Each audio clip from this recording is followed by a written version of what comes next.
buenos días tengan todas y todos ustedes. Este es el programa de Voz Ciudadana con Luis Soriano. Como ven, hemos andado muy activos desde hace ya 3 semanas, es la tercera semana que estamos transmitiendo entre semana, así como el acostumbrado programa de los sábados de 9 a 11, que es normalmente cuando transmitimos, pero hoy hemos tenido la oportunidad de tener formidables invitadas e invitados y no hemos querido dejar pasar la oportunidad de seguir transmitiendo y dar a conocer lo que viene sucediendo. Bueno, este es el programa de Voz Ciudadana, es por los derechos humanos.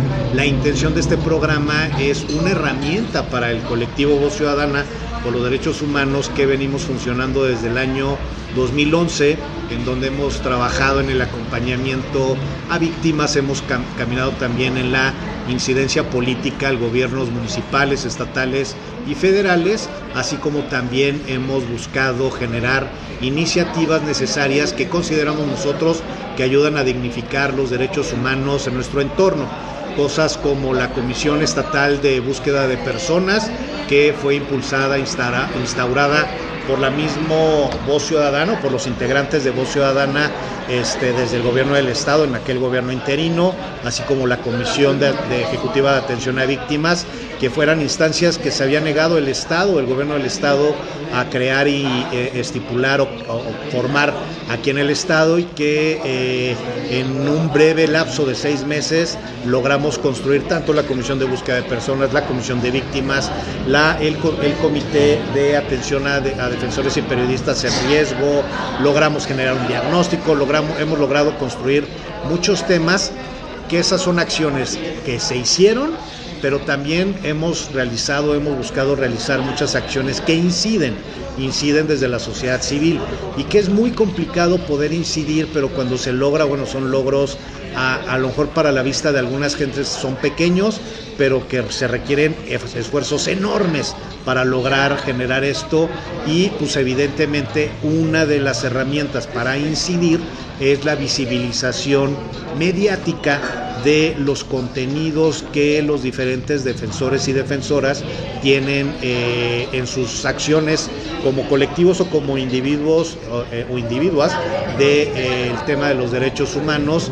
Y precisamente este programa de Voz Ciudadana por los Derechos Humanos lo creamos y lo estamos construyendo precisamente en favor de todas ellas y ellos que no son escuchados, o que a pesar de realizar muchos esfuerzos para que los escuchen, no hay eco, ¿no? Como de repente se generan ruedas de prensa, se hacen acciones afirmativas, donde lo que se busca es mediatizar estas acciones de lucha social o de dignificación, y que desafortunadamente no son escuchadas más allá de los que estamos en el medio de los derechos humanos, y eso no ayuda porque no permite o no permitimos conocer todas las acciones, y pareciera que no está sucediendo nada en Puebla cuando sí están sucediendo muchas cosas. Y bueno, el programa de Voz Ciudadana tiene como objetivo buscar visibilizar y mediatizar las acciones que vienen, y precisamente este programa en particular es para lo que está hecho Voz Ciudadana por los derechos humanos, y es precisamente la de buscar visibilizar la privatización del agua que tenemos en la ciudad de Puebla y las acciones de desprivatización que se pretenden hacer a través de diversos colectivos aquí en la ciudad de Puebla y muchos lugares también de la entidad, en cuanto a la dignificación del derecho humano al agua, ¿no? Y para eso pues tenemos a Ana Lluvia, que es una activista de ambiental, es una formidable compañera de izquierda, ha venido trabajando muchos esquemas de derechos humanos desde hace varios años. No solamente es una mujer que se forma en la lucha y en la acción social, sino también es una académica, es una de las doctoras más reconocidas que tenemos aquí en el estado, y que nos permite a nosotros generar mucha fortaleza literaria y académica de las acciones que se realizan en el estado. Entonces, para mí es un honor y un privilegio que estés aquí, Ana Lluvia, bienvenida. Muchísimas estás gracias. En tu casa, no es nuestra casa, pero seas bienvenida a tu casa, que es el Café Aguirre. Muchísimas gracias, Luis. La verdad es que para mí es un honor, es un gusto el que nos puedas brindar este espacio para hablar de temas tan importantes como es el tema del acceso al agua como un derecho humano. Y bueno, pues agradecerte muchísimo la invitación y también la apertura para hablar de estos temas, pues que justamente han sido invisibilizados y que han sido parte pues de una estructura que busca pues someter, ¿no?, a partir de intereses privados o individuales.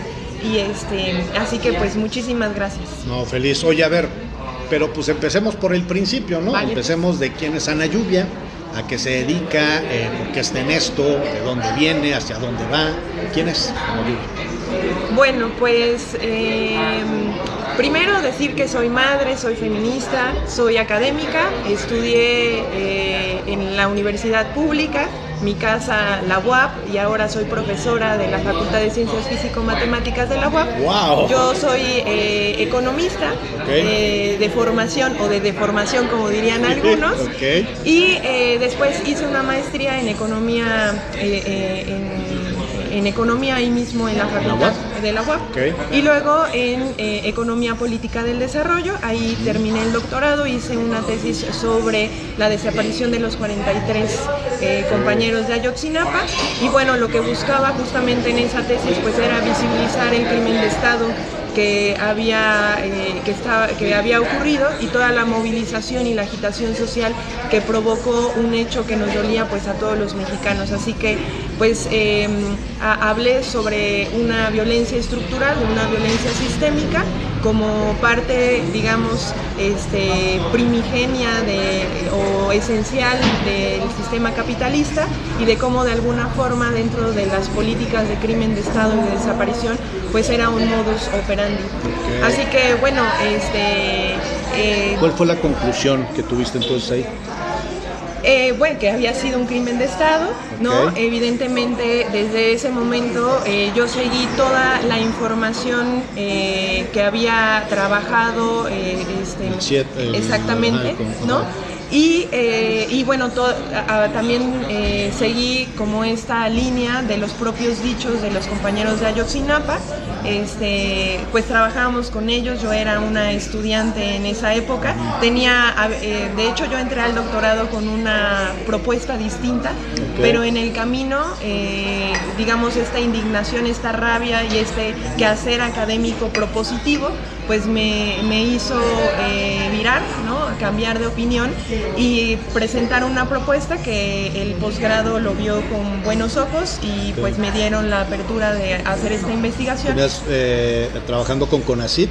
No, sí, exactamente. Yo siempre he sido becada, yo vengo de una familia pues de clase trabajadora, mi madre ama de casa, trabajadora pues del hogar, ¿no? Claro. Y pues todas nosotras siempre fuimos en universidad pública y todos nuestros estudios siempre fueron en la UAP, becada, ¿no? Siempre. Eres muy joven y ya doctorada, o sea, sí le has echado un chorro de ganas al tema de la academia, ¿no? Porque muy joven y ya eres doctora, ya con cédula y todo. Sí. Sí, no, está cañón. Sí, con título y todo. La verdad es que pues ahí yo agradezco muchísimo a mis padres que de alguna forma siempre incentivaron a que nosotros pudiéramos acceder a la educación como una forma de vida también. Y la verdad es que pues una cosa me llevó a la otra. Terminé la licenciatura y quería entrar a la maestría y ya estaba terminando la maestría cuando inicié el doctorado, y siempre una cosa fue. ¿Ahorita estás estudiando algo? ¿Cuándo terminaste el doctorado? Bueno, lo terminé. O sea, ya titulado y todo. Ya tiene unos 3 años más o menos. ¿Y ahorita estás estudiando algo? Sí, estoy haciendo un postdoc en Xochimilco. Perdón, mira. en Iztapalapa, en la UAM Iztapalapa. ¿Qué estás estudiando? Estoy haciendo un postdoctorado. Bueno, la propuesta de investigación es la reforma electoral. Porque, bueno, como saben, lo que a mí me gusta, ¿no?, es hacer análisis de coyuntura, ¿no? Digamos, esa es como la parte importante desde una perspectiva de la academia, hacer análisis de coyuntura. Y entonces la propuesta de reforma electoral, que a mí me parecía que era una propuesta que necesitaba pues tener un alcance no solamente mediático, político, ¿no?, de injerencia social, sino también desde la academia qué se tenía que decir respecto a esta propuesta. Y bueno, pues he estado estudiando, yo no soy abogada. ¿Cuándo empezaste el postdoctorado? En octubre del año pasado. Okay. Entonces, pues he estado haciendo una investigación, una revisión de todos los documentos, que no son menores, son documentos bastante... Son muy jurídicos, ¿no? Exactamente. O sea, ¿cómo le haces? Pues la verdad es que sí ha sido un reto, o sea, ha sido un reto académico para mí porque yo no soy abogada, sino soy economista, pero quise darle ahí una perspectiva desde mi quehacer académico y metodológico sobre un análisis de la totalidad, ¿no? A partir de la correlación de fuerzas políticas y estructurales que había para hacer una propuesta a nivel federal de esta envergadura.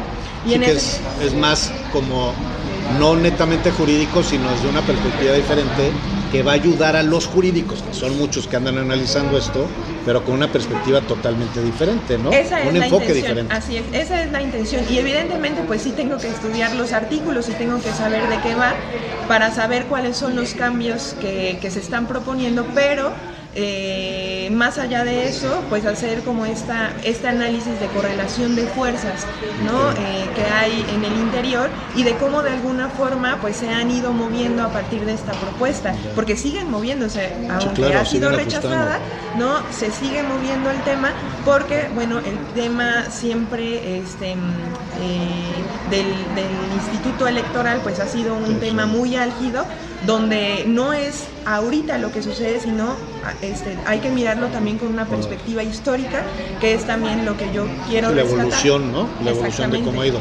Oye, pues finalmente es un tema súper vigente. Bueno, primero es necesario que existan perfiles como el tuyo en el tema del activismo y de los derechos humanos, porque precisamente los temas de coyuntura son los que te pueden motivar a tener incidencia.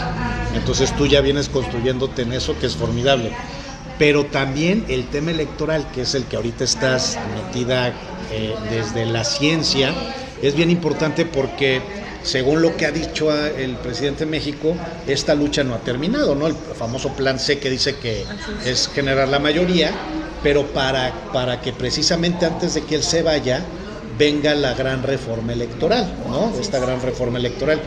Y tú ya para ese tiempo, que es el año que viene, más o menos en septiembre, en octubre, tú ya para ese tiempo, tú ya vas a tener un diagnóstico muy claro, un análisis muy claro desde la academia, desde la ciencia, de que a lo mejor puede haber hasta mejoras en esa iniciativa que a lo mejor pudiera llegar a presentarse. O sea, tú puedes terminar siendo una de las protagonistas en este esquema. Pues esperemos haya la voz, o sea, que la voz sea también, dentro de la academia también hay correlación de fuerzas, ¿no? Sí. Quiero decirlo. Sí, claro. Nosotros lo estamos mirando desde una perspectiva crítica, desde una perspectiva de la configuracionista, ¿no? Desde una perspectiva de la correlación de fuerzas, y en términos políticos, pues eso te obliga a tomar algunas decisiones. Entonces, nosotros, al tener una perspectiva de la totalidad, podemos hacer propuestas, ¿no? A mejorar también la propia iniciativa, porque es cierto que también tiene ausencias, claro, ¿no? Y que todo siempre es perfectible. Y me parece que en ese sentido, pues sí se pueden hacer propuestas. Yo en octubre ya tendría que estar entregando mi artículo, ¿no? Como propuesta. Y pues justamente sí, ya tener una conclusión, una propuesta más acabada, pues de toda esta investigación que he estado construyendo, ¿no? Y tienes varios meses todavía para seguir trabajándola en la profesión.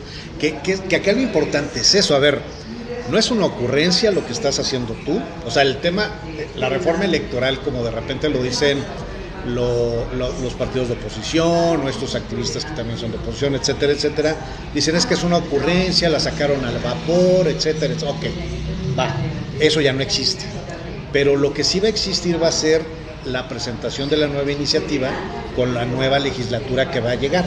Cómo se va a configurar, etcétera, es otra historia, pero va a haber una iniciativa antes de que se vaya Andrés Manuel, y esa iniciativa va a estar ya muy alimentada por los mismos especialistas que seguramente van a seguir trabajando, como los que están en la Consejería Jurídica de Presidencia, como los que están en los diferentes jurídicos, el mismo INE podrá realizar sus acciones, etcétera, pero también esta parte académica, esto que tú estás haciendo es saber, no es que tú estés a favor, en contra, tengas tu corazoncito de un lado o del otro, o sea, tú estás haciendo un trabajo científico, o sea, es un trabajo científico, que desde la ciencia te va a arrojar un resultado, y ese resultado que te arroje va a servir para generar propuestas, alternativas, modificar o mover una línea que está de este lado, moverla para acá, quitar una línea, meter otra, o sea, te va a dar para todo esto, y eso a mí me da mucha paz, mucha tranquilidad, porque hacer las cosas apresurados o cuando tienes 20 temas que atender, más aparte es complicado, pero cuando hay una persona que trae mucha carrera ya académica, que es científica, que además es científica social, o sea, no solamente es científica de escritorio, sino también es activista, que camina en la calle, que está en manifestaciones, que está en lucha social, etcétera, te genera una perspectiva más amplia y eso te permite a ti construir todo ese tipo de cosas. Pero no va a ser fácil. Nunca es fácil, o sea, en ninguna... O sea, a mí, bueno, yo vengo de una formación de la crítica de la economía política, una perspectiva marxista, y bueno, lo que nos dice Marx, ¿no? En ese sentido es que no, de nada sirve sentarse a pensar los problemas del mundo si no hay una praxis, y me parece que desde donde estoy yo, que es la academia, también podemos hacer una vinculación entre lo teórico y lo práctico. Claro. Así que desde mi posición política, si solo me quedo pensando las cosas y no, digamos, las acciono o las pongo en práctica, pues sería infértil, sería inútil. Claro. Así que pues es necesario pues justamente esto, ¿no? Caminar, acompañar, como desde una perspectiva de solidaridad con la causa. Y bueno, siempre para mí ha sido una inquietud, ¿no? Porque desde que eras más joven. Desde que era más joven. Porque eres muy joven, ¿no? Sí, eres joven. Pero cuando estaba en la licenciatura justamente hice mi tesis respecto a cuál es la relación entre la sociedad y la naturaleza, ¿no? Okay. Y cuál es la dinámica del capital respecto a esa configuración cultural también, ¿no? Y luego, cuando llegué a la maestría, hice una tesis sobre los movimientos sociales, ¿no? En ese sentido, el EZLN, la APO, que de alguna forma me formó. Cuando yo entré a la universidad, en 2005, pues la APO estaba fuertísima, ¿no? Y es, digamos, mi primer acercamiento con los movimientos sociales desde en la universidad, porque pues yo vengo de una familia donde me cuidaron muchísimo, ¿no? A mí y a mis hermanas, porque somos... ¿Cuántos son? Somos 4 mujeres. Y son puras mujeres. Así es, entonces... ¿Tú eres la soy la chica? mayor. ¿La No, mayor? soy ¿Tú eres la mayor. más grande? Sí. Órale, a ti te toca ser la responsable, la que cuida a las hermanas. Pero ¿Se tienen mucha diferencia de edad? No. O sea, yo entro a la universidad con mi hermana. Ok. Con mi hermana Brisa, que es la que sigue de mí. Y luego, posteriormente, mi hermana Liz. Bueno, las 3 estamos en la universidad, ¿no? De alguna forma. Okay. Entonces... es mi primer acercamiento con la universidad, con los movimientos sociales, con las luchas, y también ahí se conforma un movimiento social universitario donde yo formo parte. Estudiaste economía, entonces ahí andaban los espartacos. De un lado, o sea, de un lado estaban los espartacos, la LED. Había muchos movimientos, sí, ¿no? La LED, el BREP, ¿no? Y bueno, con estos grupos de compañeros, nosotros de alguna forma había coincidencias políticas en algún momento, ¿no? O sea, porque siempre ya sabes que hay las propias perspectivas, pero en las coincidencias políticas donde teníamos que juntarnos para poder hacer algún rescate. Por ejemplo, a mí me tocó en ese momento hay un alza del pasaje y entonces hay un movimiento universitario que sale a las calles. El del 2006. Ajá, sí, ¿no? Sí, claro. Sí. Hay una alza del pasaje importante donde hay un movimiento universitario que empieza a movilizarse y que justamente con ese movimiento pues se logran algunas cosas, ¿no? Como es el STU, ¿no? Como una forma ahí de resolución, aunque no quedamos tan conformes porque más bien no era el tema únicamente con los universitarios. No era resolver el tema de la UAP, sino era resolver el tema social, de la sociedad. Exactamente, ¿no? Pero bueno, ahí el tema de la represión, ¿no?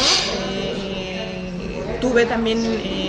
pude compartir espacios con compañeros que, por cierto, apenas tú la entrevistaste con Caro.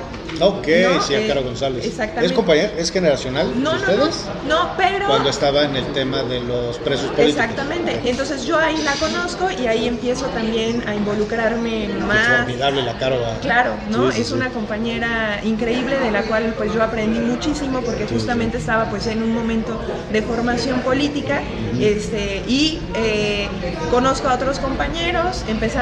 Pensamos que la parte cultural es una parte importantísima para ¿Eso en qué año más o menos? ¿Igual también? 2000. Como en el 2007 nosotros tenemos una iniciativa cultural, y entonces tenemos una casa de la cultura, así la llamamos, en El Salvador, en la colonia El Salvador. Y entonces ahí empezamos a hacer eventos culturales, ¿no? Empezamos a hacer conciencia política respecto a lo que estábamos pasando, porque, bueno, nosotros fuimos perseguidos políticos también, ¿no? O sea, también supimos que era la represión del morenovallismo, ¿no? Supimos qué era la represión de pues Enrique Peña Nieto, ¿no? En estas movilizaciones estudiantiles donde pues también había represión, ¿no? Y yo... A ti te tocó estar en... O sea, te construiste como se tendría que construir toda la sociedad. Empezar, o sea, en la universidad construirte, entrar en movimientos sociales, empezar a aprender a saber, hipersensibilizarte, ¿no?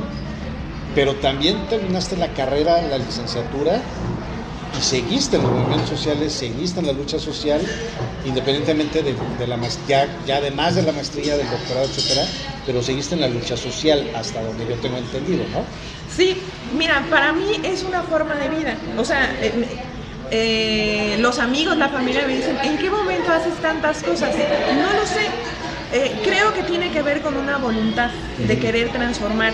Para mí, pues el ser madre también te concientiza. Además, eres mamá, ¿no? Te concientiza muchísimo sobre el mundo que queremos dejarle a los niños. Tengo 2 niños, uno de 3 años y otra niña de 6 años. No manches, están bien chirris. Sí, sí. Pero Luna ya también nos acompaña en la parte de la defensa del agua. Es una niña ya está construyendo su criterio. Y que además a los niños tenemos que enseñarles que es una forma de vida luchar, ¿no? Por nuestros derechos, porque tampoco ha sido la buena voluntad. Oye, ¿no? ¿Qué opinan las tías, los tíos, los primos, las primas, o sea, de tu hija, la que ya anda en los movimientos, a 6 años, ¿qué opina de ella? No de repente les asusta, no de repente dicen, oye, no la lleves, o te dicen, vénganos, tu reino, es más, vamos todos, o ¿qué te dicen? Mira, siempre en la familia tiene diversas perspectivas, ¿no? Que no compaginan con la forma de ser de uno. Yo desde muy chica fui criticada, ¿no? Por mitotera, así me decían, ¿no? Me decían, es que tú eres mitotera, estás... Recuerdo algún día que mi papá me llama y me dice, Lluvia, ¿dónde estás? Yo estaba en el Zócalo, habíamos tomado... El Zócalo. Y tu papá hablándote. No. Y yo, acá estudiando en el Zócalo. No, pero yo espantadísima, me dice, ¿dónde estás? Regrésate ahora mismo a la casa, ¿no? Porque bueno, ellos se preocupaban. Sí, claro. Y yo, discúlpame, papá, ahora no puedo, ¿no? Llego al ratito, ¿no? No, después unas regañizas que me daba. Pero un poco ya después ellos fueron entendiendo que era para mí una forma de vida y respetaron. ¿Tus papás vivieron lucha social? O sea, ellos fueron parte de movimientos o algo así, o ellos, como mis papás, también andaban en otra dinámica. No, en otra dinámica. O sea, mi mamá pues fue una mujer dedicada completamente a los cuidados, al hogar, pues a nuestra formación. Bueno, ¿y por qué tú saliste así? O sea, ¿en qué momento, o sea, qué fue? ¿Has analizado como cuál es el punto, la película que viste, el amigo con el que platicaste, el tema que viste en la calle?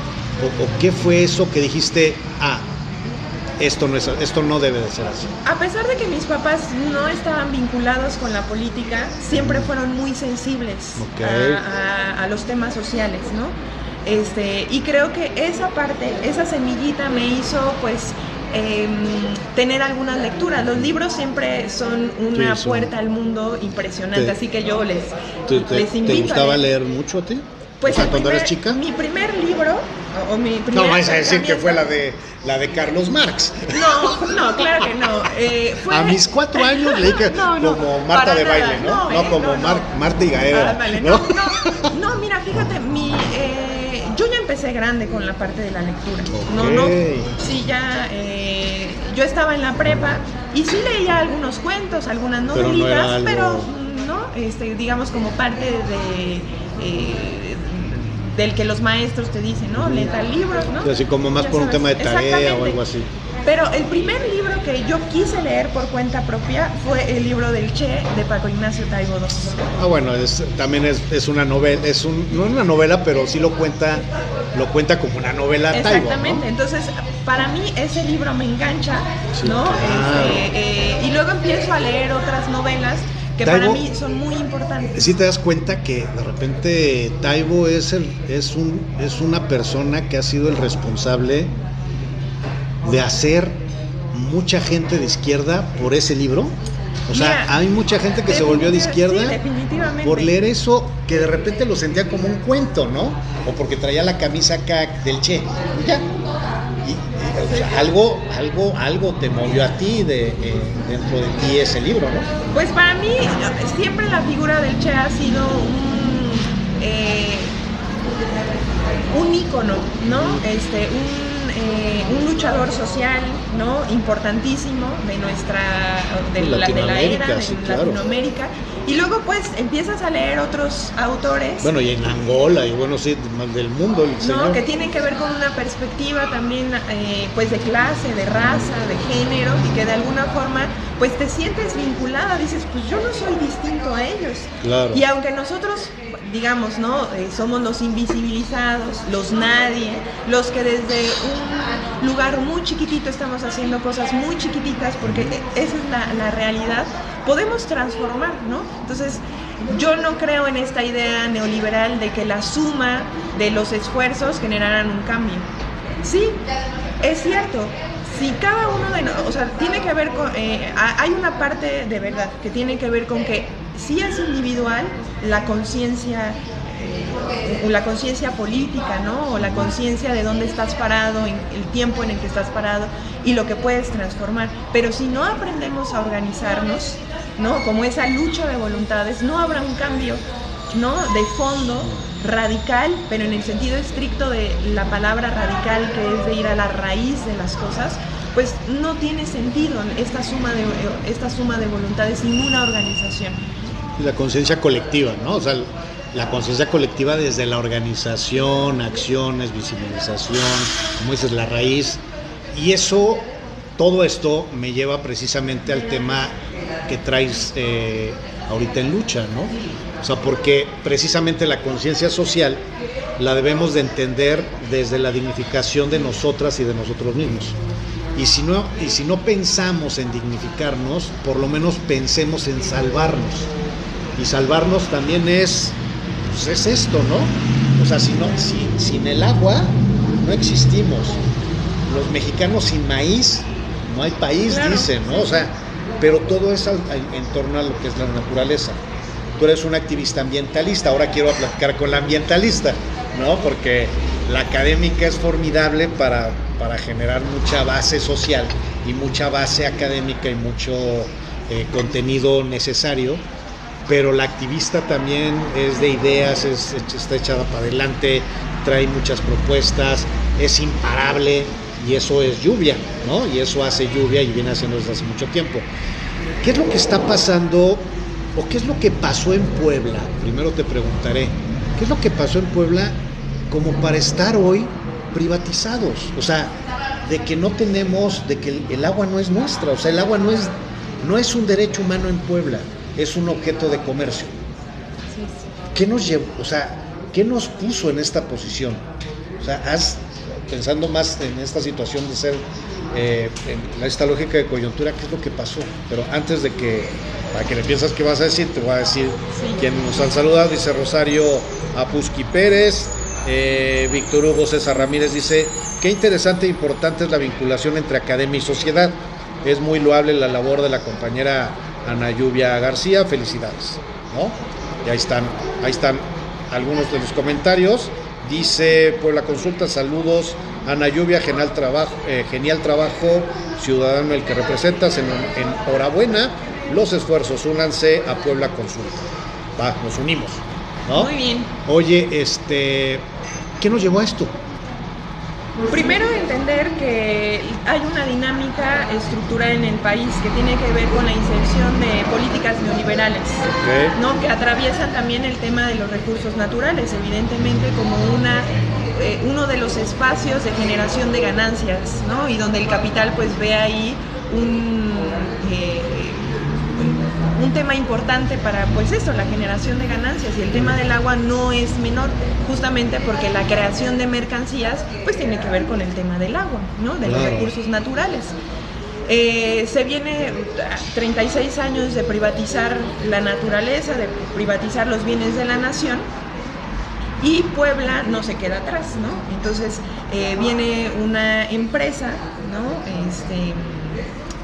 Banquero, por ahí se dice, y desde hace 10 años con el gobierno de Rafael Moreno Valle y el actual alcalde Eduardo Rivera, hacen una alianza para privatizar un servicio esencial como es el servicio y la dotación del servicio del agua al municipio de Puebla. Sí, que es agua, pero también es alcantarillado y también es drenaje. Exactamente. O sea, es como todo el círculo que tiene que ver con el vital líquido, ¿no? Exactamente. Entonces, pues hacen esta privatización, esa concesión a una empresa privada que es privatizada, ¿no? Y bueno, también señalar que esta se da en un espacio también de gris, como ausente también de la sociedad, ¿no? Porque cuando nosotros nos enteramos, salimos a la calle a defender el derecho humano del agua. Y hay una movilización importantísima, ¿no? Está, por ejemplo, la ASA, ¿no? La Asamblea Social del Agua, que justamente en ese momento se crea como un espacio para poder discutir qué es lo que está pasando en ese momento y cómo se está dando la privatización en el municipio. Y bueno, desde hace 10 años se da esta privatización, que se da, pues como te digo, como en un espacio muy gris, donde no conocemos a quién se le asigna el contrato, cómo se firma el contrato, o sea, como... Que además, ya pasado el tiempo, pues sale el tema de, de SOAPAP se lo pasan a concesiones integrales, de concesiones integrales a quién sabe quién, y al final está otra empresa que no es la original, y que está súper irregular y que no está haciendo cosas. O sea, estamos como que no ayuda. O sea, el tema de privatizar las cosas no es garantía de que nos vaya mejor, ¿no? Pues lo que justamente nosotros hemos dicho es que no nos ha ido mejor, al contrario, ha empeorado el servicio y la calidad y el acceso. En estos 10 años, pues no ha habido una inversión importante en el tema de infraestructura. Tenemos casi el 50% del agua limpia filtrándose y tenemos más de 300 colonias sin agua.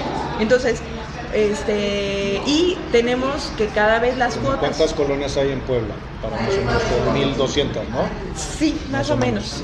Y 300 no tienen agua, o sea, es importante. Muchísima gente. O sea, tenemos nosotros a finales del año pasado, y realizamos una encuesta respecto a la percepción que tiene la gente sobre el acceso y la calidad del agua. Y lo que la gente nos dice, pues es que, primero, decir que tenemos muy interiorizada la violencia, ¿no? O sea, para nosotros, es normal que no nos llegue el agua. Es normal que nos caiga 1 o 2 veces a la semana y casi lo agradecemos. Y cuando nosotros decimos, oye, pero tú estás pagando el agua diario. Entonces ahí cuando mueves a la gente y dices, es verdad, estoy pagando diario el agua, pero me está llegando 1 o 2 veces a la semana. Y nosotros le decíamos, eso es violencia, ¿no? Estamos asumiendo 1.600 colonias. 1.600 colonias, pues mira. Capital, pero es un chorro, o sea, estamos hablando de un chorro de colonias. Las que nosotros tenemos detectadas son 300 colonias, que más o menos están al norte de la ciudad y al sur de la ciudad de Puebla, ¿no? Son los que están teniendo más problemas de acceso. En los círculos, en los anillos de pobreza. Exactamente. ¿No? Qué casualidad, ¿no? A ver, ha habido cero o casi cero inversión en infraestructura, lo que te decía, el agua limpia se está filtrando, el 50% se está desperdiciando en esa agua. No... Y contaminándose con los drenajes. Exactamente, el tema del saneamiento, que es el tema que seguramente el compañero René te hablará más profundamente, porque es un tema que tenemos ya muy estudiado en la Colectiva por el Bienestar Social, a la cual pues también pertenezco. ¿A cuántas organizaciones perteneces? Pues, montón, ¿no? Vamos a seguir eso, pero sí es importante, oye, es que si no te das abasto, o sea, te veo en programas de entrevistas como este, te veo en el Zócalo, te veo en reuniones de enseñanza, de aprendizaje, estás con lo de tu posgrado, no nada más estás en el tema del agua, sino también estás en varias luchas más. ¿En cuántas organizaciones estás? Pues mira, ¿has hecho la cuenta? No en tantas, pero digamos, la Colectiva por el Bienestar Social, que lleva la demanda, de causas, ¿no? Que tiene el tema de la demanda por saneamiento. Ajá. ¿No? Estoy en Puebla Consulta Ciudadana, donde soy la representante común, ¿no? del tema. Y también estoy en el movimiento Solidaridad con Cuba, Venezuela, Nicaragua, ¿no? Que un poco es como una perspectiva también nuestra americana, ¿no? Respecto a que lo que está pasando en México está pasando también en América Latina, y que también hay que tener una perspectiva respecto a los movimientos progresistas que ha habido en América Latina y que ahora tenemos en México. Porque si nosotros no aterrizamos la idea, el tema de formación política en nuestro país, se nos va a ir de las manos, ¿no? El tema, cambio que estamos viviendo ahora, tenemos también que cuidarlo, porque a mí, por ejemplo, reflexionaba hoy en la mañana con mi compañero, ¿no? Qué bueno que gana la compañera Delfina, parece muy importante, ¿no? Que casi a 100 años de un priismo violento, corrupto y todo lo demás que ya conocemos, pues que haya venido una mujer con una, con un perfil, ¿no? De una maestra que viene de abajo, ¿no? De una compañera, digamos. Me parece importante porque además rompe el techo de cristal. Dos, ¿no? Techos de cristal, exactamente, ¿no? Uno el de clase y el de clase. El de clase y el de género. El de género y el de ideología. Sí, entonces es importantísimo también, pero a ver, no hay una victoria. Digamos, el PRI realmente desaparece, no desaparece, se difumina, se diluye, pero la correlación de fuerzas estará ahí. Y los priistas son como la humedad. Exactamente, y la lucha apenas empieza, me parece. Entonces hay que tener cuidado justamente de esta perspectiva, porque también se están generando perspectivas de una victoria, ¿no?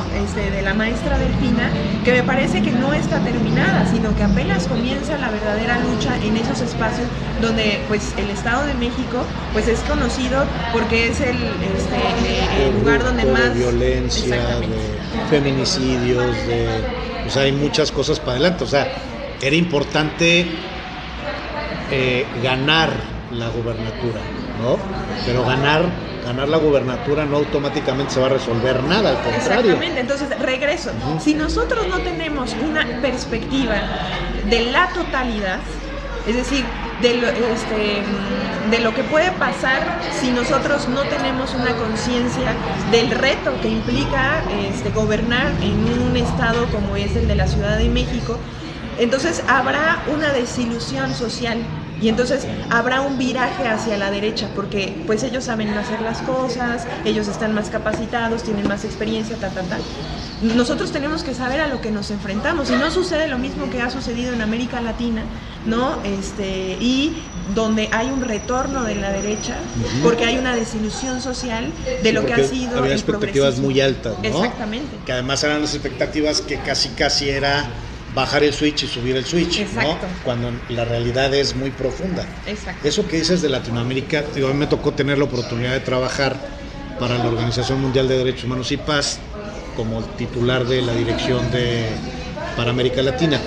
Y algo que me tocó a mí ver como un tema reiterativo es, a ver, ¿qué nos une a los latinoamericanos además del idioma y nuestra cultura y la hermandad y todo el rollo? Que nosotros tenemos lo que Europa y Estados Unidos y Canadá no tienen. Tenemos el agua, todo Latinoamérica, tenemos tierras verdes, tenemos bosques, tenemos minerales, o sea, todas las riquezas que nos pueden hacer multimillonarios a los latinoamericanos, pues lo tenemos nosotros, ¿no? Y que no tienen ellos. Y entonces algo que nos une es precisamente que los norteamericanos nos ven no como el basurero, sino como el área a explotar de algo que no es su casa, ¿no? Pero que necesitan todo lo que tienen con nosotros. Esa lógica pasa en Colombia, con el norte de Colombia y los mantos acuíferos que hay, que pasa en Chile con el tema de las estructuras inclusive sociales, o sea, en todos lados. Y México no es la excepción. Esto que tú estás haciendo con esta hermandad que se está construyendo y a través de los movimientos sociales es parte fundamental. O sea, no tenemos que ver que lo que está pasando en la ciudad de Puebla es exclusivo, ¿no? O sea, vivimos en un desierto y eso solamente a nosotros nos pasa. Tenemos que darnos cuenta primero que está pasando en Puebla, pero exactamente lo mismo está pasando en Quintana Roo, ¿no? Con Aguascalientes. Con Aguascalientes. Querétaro. Sí, muchos estados del país. Y como países, está pasando en Colombia, está pasando en Venezuela, bueno, en Venezuela todavía no, pero está pasando en Colombia, está pasando en Chile, está pasando en Perú, está pasando en Brasil, en Argentina, con el tema de la deforestación está pasando en Argentina, en todo lo que es la selva del Amazonas y en todos lados donde hay selva, pues que es toda Latinoamérica, y de repente te vas dando cuenta que otros grupos sociales a nosotros nos ven como una sola cosa, ¿no? Es como muchos dicen, es el México del sur, el México del norte, el México del centro. Todo Latinoamérica es México para ellos. Pero y entonces desde ahí tenemos que empezar a analizarnos de que nosotros juntos a lo mejor no nos hacen esto, ¿no? ¿Ha habido solidaridad de estos trabajos con pueblos, compañeros y compañeras de Latinoamérica en lo que han estado haciendo ustedes, o es un paso que van a hacer más hacia adelante? Con el tema de la consulta, no, pero okay. A ver, el tema del agua es un tema que nos atraviesa a toda la comunidad de América Latina y del mundo. O sea, es un tema importantísimo porque tiene que ver, como te decía, de una estructura sistémica donde la generación de ganancias tiene que ver con el despojo de los recursos naturales. Y básicamente hay una estrategia geopolítica de llegar a esos espacios del tercer mundo, o mal llamados del tercer mundo, donde pues se extraen los recursos naturales para la acumulación de capital. Entonces, es necesario tener como una perspectiva de la totalidad y es necesario mirar que en México no es que nada más esté ocurriendo, ¿no? Las políticas neoliberales pues llegaron a América Latina y el tema del despojo está en América Latina y hay diversos movimientos sociales en defensa del agua, del territorio, ¿no? Pues de la naturaleza. Lo que hemos aprendido de estas organizaciones, de estos movimientos sociales, es que la naturaleza, desde una perspectiva originaria, tiene una vinculación distinta, no de recurso natural, sino de un sujeto de derechos, ¿no? Nosotros, al ser la parte consciente de la naturaleza, podemos responder por la naturaleza, ¿no? Porque la naturaleza no se puede defender solita. Quien la devasta somos nosotros, los seres humanos, y los seres humanos no hemos generado políticas ¿no? En beneficio de los otros miembros de la naturaleza, llámese animales, ¿no? Naturaleza o la naturaleza en sí, ¿no? Sí, sí, o sea, porque hay una perspectiva, ¿no? Antropocéntrica y no holística de relacionarnos con los otros, y tiene que ver también con con la modernidad, ¿no? Como esta lógica occidental, exactamente, ¿no? Que tenemos. Como una lógica occidental de que pues son recursos naturales y ya, y entonces la devastación, el agua está para nuestro servicio, solo para el servicio humano y no para el servicio de los restos. Pero además, yo me acuerdo cómo las comunidades náhuatl, platicando con algunos de estos grupos o pueblos originarios, nos decían o nos dicen ellos, ¿para ti qué es el agua? ¿No? Decíamos, pues es un líquido que nos sirve para vivir, pero ¿qué es? Una cosa, es como un coche, es como o sea, ¿qué es? Pues sí, es parte de la naturaleza, pero es una cosa de la cual nos beneficiamos, es como la lógica occidental. Y si te dijera que es un ser vivo, te cambia toda la perspectiva, ¿no? Y entonces ves desde una cosmovisión diferente. No tendríamos como que asumir nosotros este rol, o sea, aunque seamos occidentales, aunque traigamos la lógica occidental o este tipo de situaciones, que nuestra lucha sea empática con los pueblos originarios y entonces entender al agua como un ser vivo, y al verlo como un ser vivo, pues es sujeto de derecho también, y finalmente también es un derecho humano, porque verlo como un derecho humano es algo que nos sirve a nosotros como seres humanos. Exacto. Pero verlo como un ser vivo es algo que se vuelve sujeto de derechos. Exacto. Y entonces la visión es bien radical, ¿no? Sí. En México, bueno, en Puebla, ni siquiera es un derecho humano, ¿no? O sea, todavía ni siquiera llegamos a eso, ¿no? O lo que estábamos buscando y no llegamos. Mira, nosotros tenemos mucho que aprender de los pueblos originarios. Uh-huh. O sea, cuando los pueblos originarios defienden el agua, por ejemplo, de empresas como Coca-Cola o otras, como Bonafont, ¿no? Ahí en Zacatepec. Ellos dicen, el agua es vida. Uh-huh. O sea, el agua es vida. Ellos ponen la vida en el centro. No la ganancia, no la empresa, no, la vida. Uh-huh. La vida está en el centro, por lo tanto, la vida pues es un sujeto de derechos, es la parte de reproducción de la vida, no solamente humana, sino de todas las especies del planeta. Y entonces ahí justamente rompe con esta perspectiva occidental, ¿no? De verlo solamente como una cosa, ¿no? Sino cambia, ¿no?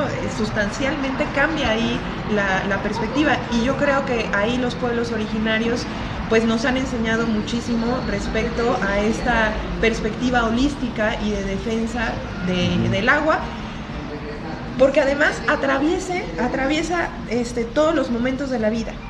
O sea, si lo queremos ver desde la perspectiva de derecho y de acceso humano al agua, tiene que ver con, por ejemplo, con salud, ¿no? Tiene que ver con soberanía alimentaria, tiene que ver con, digamos, vida. Con vida, el derecho, ¿no? A la vida, ¿no? Exactamente. Entonces, me parece que necesitamos ir avanzando en el tema.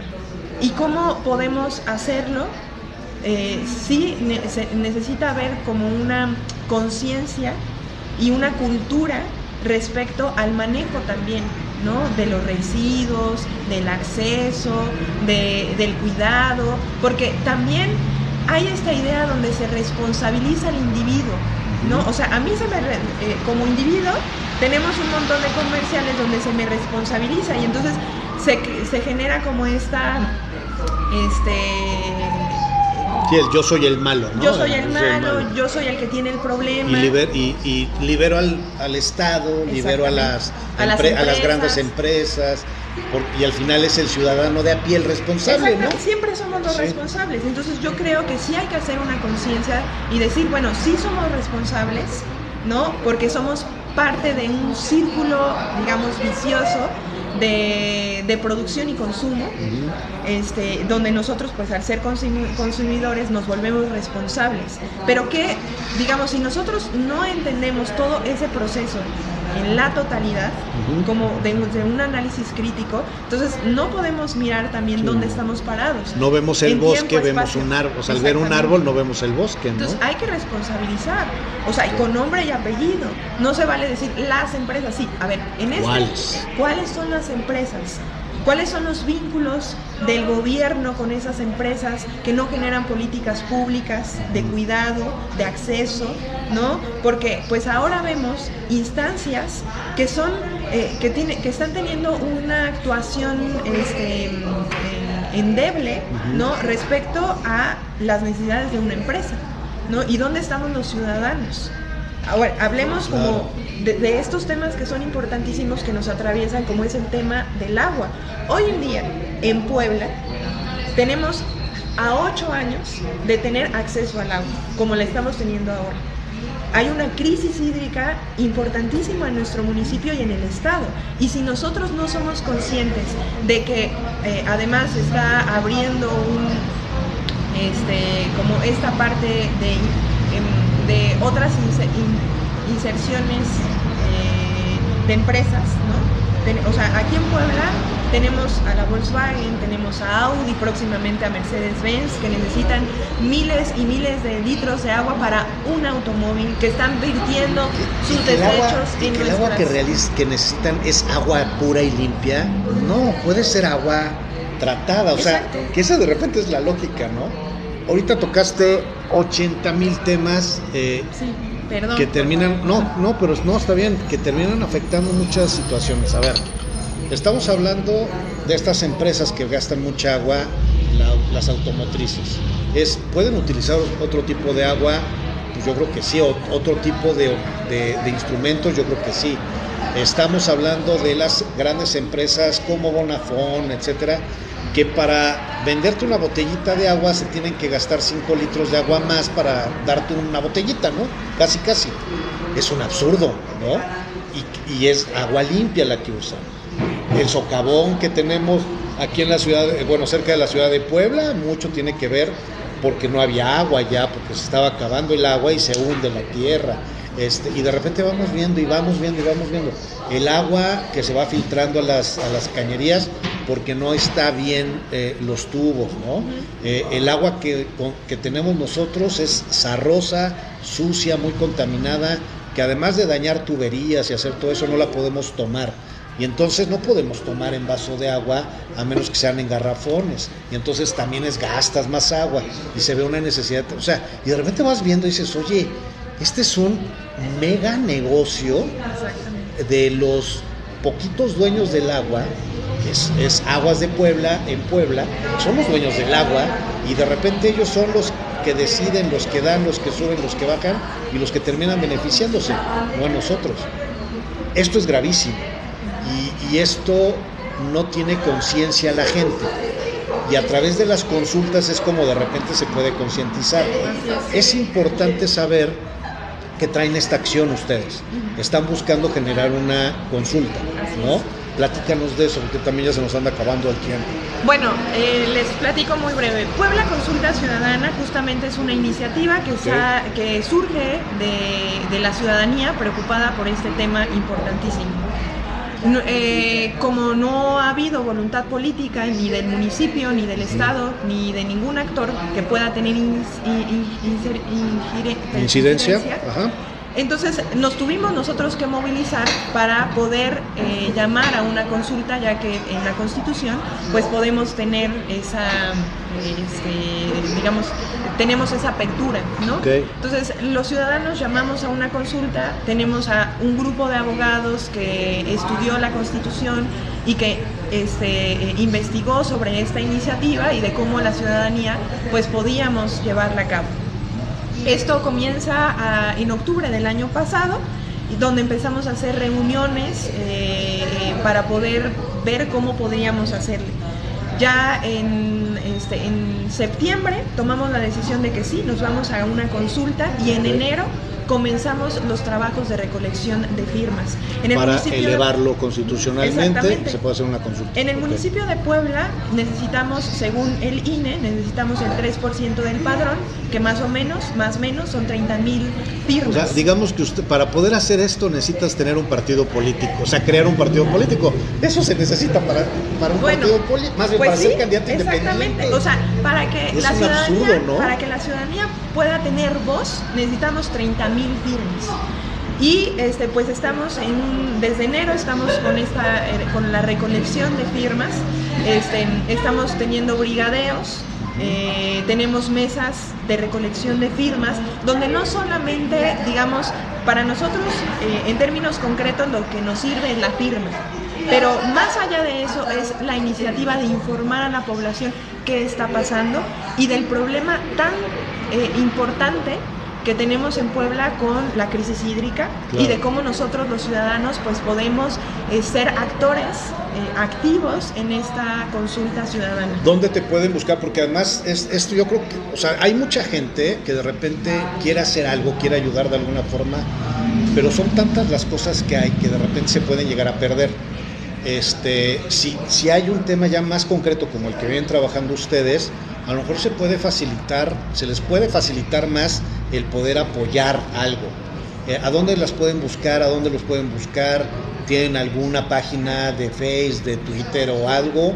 ¿Algún lugar a donde los puedan contactar? Sí, estamos en Facebook como Puebla Consulta Ciudadana y en Twitter como PueConsulta, y ahí estamos pues informando a la población dónde estamos instalados, qué es lo que estamos haciendo, cuáles son los eventos culturales que también estamos organizando para que pues se puedan unir a la causa, y normalmente estamos los sábados y domingos de 10 de la mañana a 3 de la tarde en el Zócalo, ahí en el Asta Bandera. Hay un módulo de recolección de firmas permanente hasta que pues se cierre el tema, porque bueno, también hay que mencionar que en Puebla no tenemos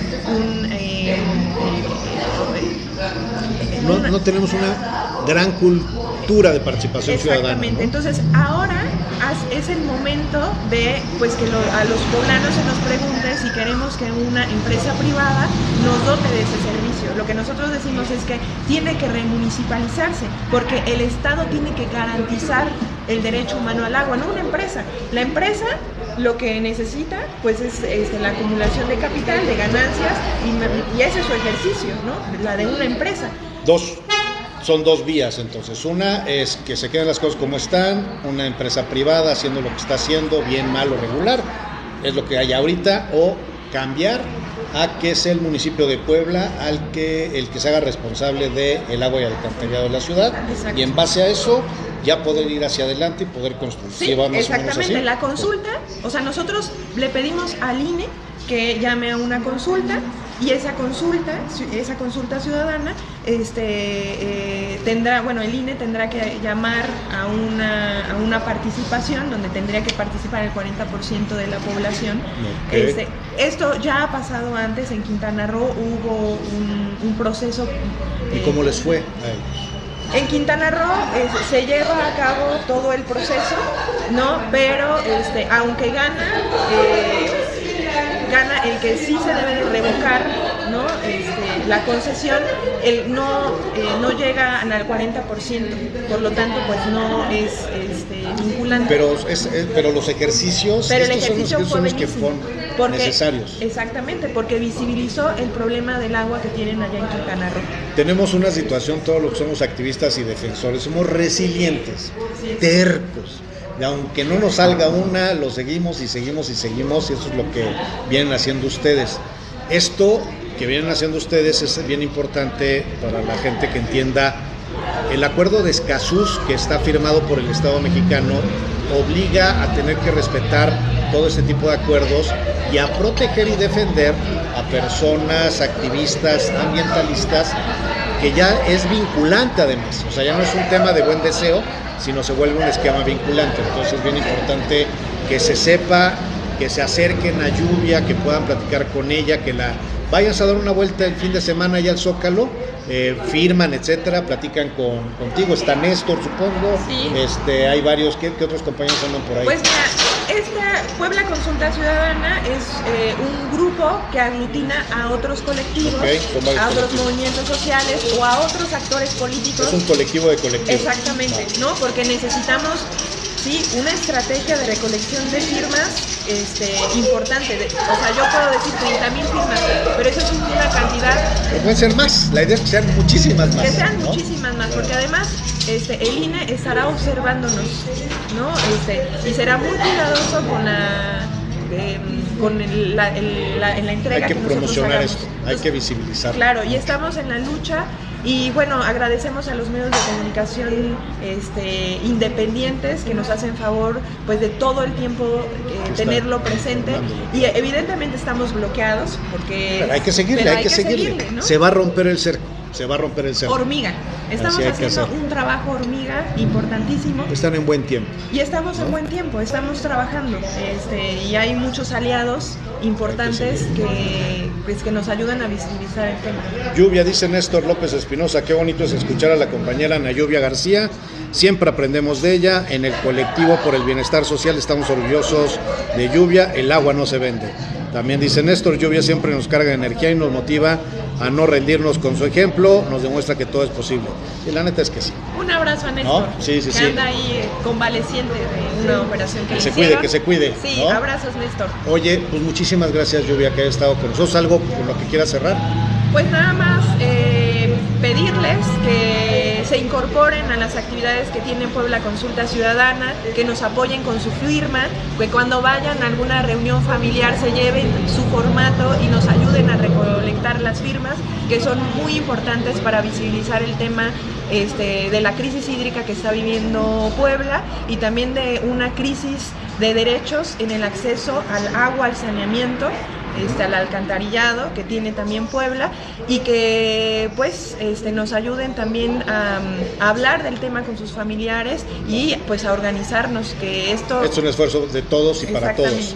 Dice Carlos Rosas, bien por la compañera Ana Lluvia, por su activismo social, sobre todo en dos temas: su apoyo a que se le dé solución al crimen de Estado que involucra a los 43 estudiantes de Ayotzinapa, y el derecho humano al agua, ¿no?